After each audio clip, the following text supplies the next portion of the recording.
Welcome to प्रथम IAS. तो इस पार्टिकुलर वीडियो में हम लोग बात करने वाले हैं 50th chief justice of India के बारे में। ठीक है, बट बिफोर स्टार्टिंग मैं आप लोगों से रिक्वेस्ट करूंगा कि आप लोग हमारे चैनल को सब्सक्राइब कर लीजिए और जो लिंक में टेलीग्राम के बटन दिए हुए वहाँ से आप जो है टेलीग्राम ज्वाइन कर लीजिए। और पहले हम आप लोगों के लिए एक एमसीक्यू लेकर के आए हैं। आप यहाँ पे देख सकते हैं कि which one of the following CJI is the first second generation CJI. Option है S A Bobde, Deepak Mishra, U Lalit and D Y Chandrachud sahab. तो आपको जो है कमेंट बॉक्स में बताना है कि कौन सा ऑप्शन इसमें करेक्ट है। तब तक के लिए हमारे साथ जुड़े रहिए। आपको एक्सप्लेनेशन वीडियो के दौरान ही मिल जाएगा, अदरवाइज मैं लास्ट में तो बता ही दूँगा। तो देखिए, आप देख रहे हैं यहाँ पे justice D Y Chandrachud takes oath as a 50th CJI, that is chief justice of India. जो सक्सीडिंग आपका सीजेआई यू ललित है, ठीक है, जो अभी डीवाई चंद्रचूड़ साहब को एक तरीके से एडमिनिस्ट्रेट करवा oath as a 50th chief justice of India. ठीक है, और इनको जो है एक तरीके से ओथ जो है प्रेसिडेंट राष्ट्रपति भवन में एक तरीके से बोल सकते हैं, प्रेसिडेंट साहब ने इन्हें राष्ट्रपति भवन में इनकी ओथ दिलवाई। ठीक है, अगर आप सीजेआई जिसको हम मास्टर ऑफ रोस्टर भी कहते हैं उनके एडमिनिस्ट्रेटिव पावर को देखें तो देखिए, ये बेसिकली एक तरीके से जो है ना, इनके ऑफिस को एक प्राइमस इंटर पैरिस बोलते हैं, मतलब फर्स्ट एमॉन्ग्स इक्वल। मतलब ये सभी को एक तरीके से बोल सकते हैं जो इक्वली लॉ जो हमारे कंट्री में बना हुआ है, law are equal for everyone. तो उसमें जो सबसे पहले इन्हीं का एक तरीके से पावर होता है कि किसके लिए कौन सा लॉ जो है ना इक्वल होगा। ठीक है, सो बेसिकली ये सोल लॉ को वैलिड करने वाले होते हैं।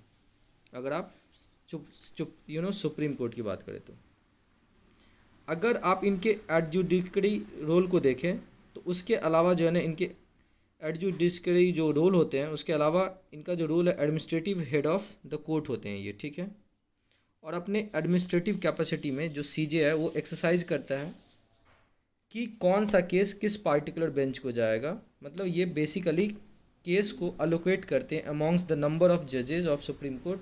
कितने मेंबर्स हो सकते हैं एक पार्टिकुलर बेंच में, ये भी सीजेआई ही एक तरीके से अलोकेट करते हैं। और कौन कौन से मेंबर होंगे ये भी एक तरीके से सीजेआई ही करते हैं। तो इस तरीके से आप बोल सकते हो कि अगर सीजेआई चाहे तो वो इन्फ्लुएंस करते हैं रिजल्ट में बाय सिंपली चूजिंग जजेस दैट ही थिंक्स मे और फेवर अ पार्टिकुलर आउटकम। हालांकि हर एक जज की अपनी अपनी एक सोच होती है, वो इतने ऊपर है तो कहीं ना कहीं वो अपनी अंतरात्मा की आवाज़ बोल सकते हैं। ठीक है, अपने इंटरनल सोल को सुनते होंगे हर एक डिसीजन लेने से पहले। बट ऐसा माना जाता है क्योंकि आदमी की माइंडसेट उनके जजमेंट से झलकता है। ठीक है, but the judgement is very different from the common thinking.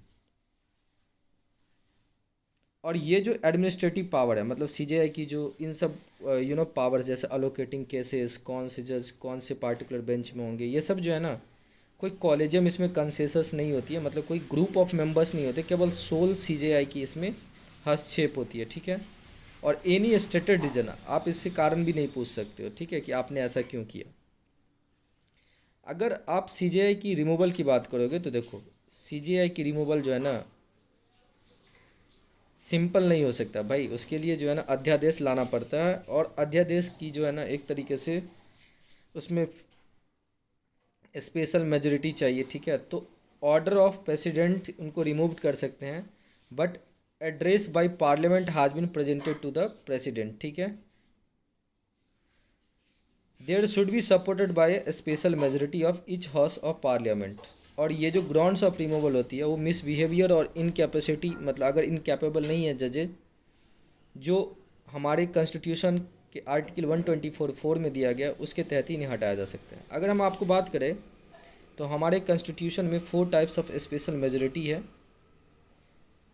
जिसमें 4 टाइप्स में से जो है ना, यहाँ पे एक स्पेशल मेजोरिटी ऐसा होता है कि 2/3 of member present in a given house plus voting supported by over 50 of total house member.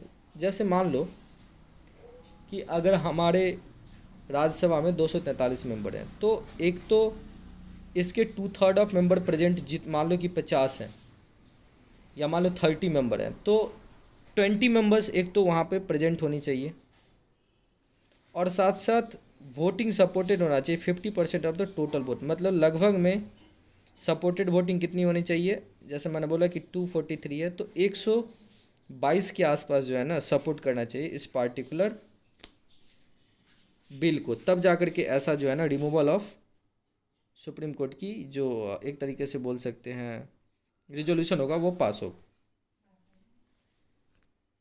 और यहाँ पे साफ साफ आप देख रहे हैं कि जो 50 चीफ जस्टिस ऑफ इंडिया के फॉर्म में जो है उन्होंने राष्ट्रपति भवन में इनको प्रेसिडेंट द्रौपदी जी ने ओथ दिलवाई। इनका पूरा नाम क्या है, जस्टिस धनंजय यशवंत चंद्रचूड़, और इनका जो कार्यकाल होगा वो नवंबर 9 2022 से स्टार्ट होगी, ठीक है, और ये नवंबर 10 2024 तक लगभग 2 सालों तक जो है ना एक तरीके से बोल सकते हैं चलेगी। हालांकि अभी जो आउट गोइंग सीजे है 49th, इनकी टेन्योर यू ललित जी की जस्ट 74 डेज की थी।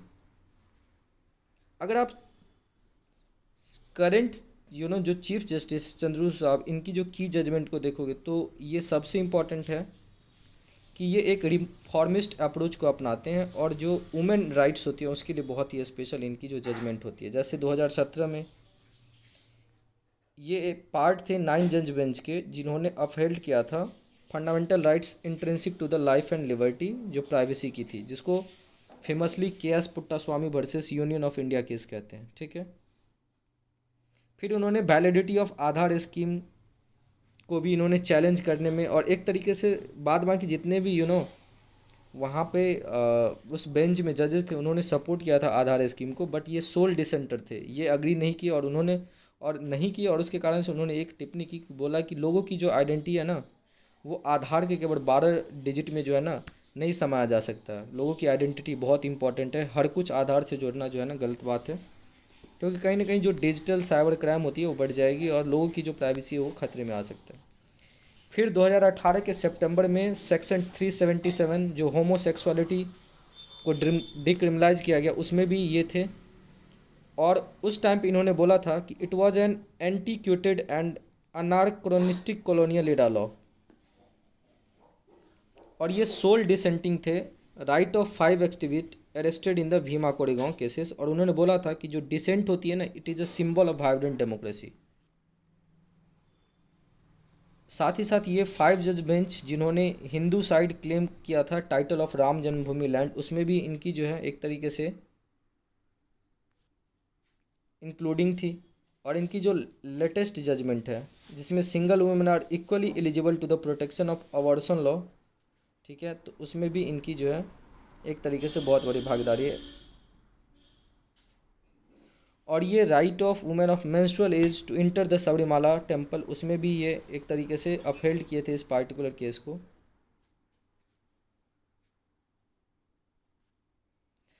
इसमें सबसे इम्पॉर्टेंट पॉइंट है कि जो चीफ जस्टिस चंद्रचूड़ साहब हैं ये first second generation chief justice of India है, क्योंकि इनके जो पिताजी थे वाई चंद्रचूड़ वो भारत के 16th CJI हुए थे, और उस टाइम वो one of the longest serving ones थे, ठीक है। तो उम्मीद करते हैं सेशन अच्छा लगा होगा। चलिए अब चलते हैं हम अपने MCQ की तरफ। MCQ क्या था कि which of the following CJI is the first second generation CJI, तो यहाँ पे आंसर सिंपल DY चंद्रचूड़ साहब हैं। आपको लास्ट में मैंने यहाँ पे बता ही दिया, यहाँ पे आप देख रहे हैं कि would be the first second generation chief justice of India. So उम्मीद करते हैं सेशन अच्छा लगा होगा। हमारे चैनल को सब्सक्राइब कर दीजिए। Thank you so much for watching this video.